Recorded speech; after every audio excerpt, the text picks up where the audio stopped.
आज जून 24 रु जुलाई 6 तारिख है तो केबे मिलिबो 20तम किस्ती टंका एबे पीएम किसान रो 20तम किस्ती टंका को नहीं आसला बड़ खबर। तेबे एही दिन मिलबेकु जाउछि पीएम किसान रो 20तम किस्ती टंका।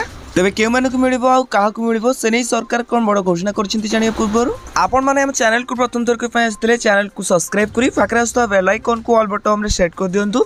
आउ हाँ वीडियो इंफॉर्मेटिव लगे निहत भाव वीडियो को लाइक करने सहित डिस्क्रिप्शन में टेलीग्राम चैनल लिंक अच्छी जाकि जॉइन हो जातु। तो देखो सरकार प्रति 4 मास व्यवधान में चाषी मान अकाउंट को 2000 टंका छाड़ती जहाँकि पीएम किसान योजना अधीन में हेले चाषी मान मन में प्रश्न रोचे कि 4 मास व्यवधान तो पूरा हो गला किंतु एपर्यंत कौन पीएम किसान 20तम किस्ती टंका मिलूनी। तो जब से कथा कह सरकार ये नुआ नुआ पदक्षेप नौकरी जेपरिक फार्मर रजिस्ट्रेशन को मैंडेटरी करने सहित समस्त EKYC कंप्लीट होता दरकार। जदि आपण मैंने एपर्यंत निजर फार्मर रजिस्ट्रेशन करना तुम पूर्व पीएम किसान टंका पाउथिल ताले यथा संभव आपण मैंने जल्दी जाकि ऑनलाइन सेंटर बा CSC सेंटर जाकि आवेदन करी निजर फार्मर आईडी बनै दियंतु काहेकि सरकार एटा मैंडेटरी करछंती। तो सेति पई सरकार कहिसंती कि जार फार्मर आईडी नथिबो से माने 20तम किस्ती टंका पाइबेनी। तो एबे भी बहुत सारा लोक निजर फार्मर रजिस्ट्रेशन करनाहांती जा फल कि 20तम किस्ती टंका आसीबारे विलंब होउची। तबे आम पाखु आस्तुआ रिपोर्ट अनुसार एपर्यंत जहाँ भी खबर रही आज तुम पीएम किसान टंका को नहीं बड़ घोषणा होगा जाऊँगी सहित जुलाई 10 तारिख पूर्व समस्त अकाउंट को क्रेडिट हो जहाँकि 2000 टंका पीएम किसान अधीन में।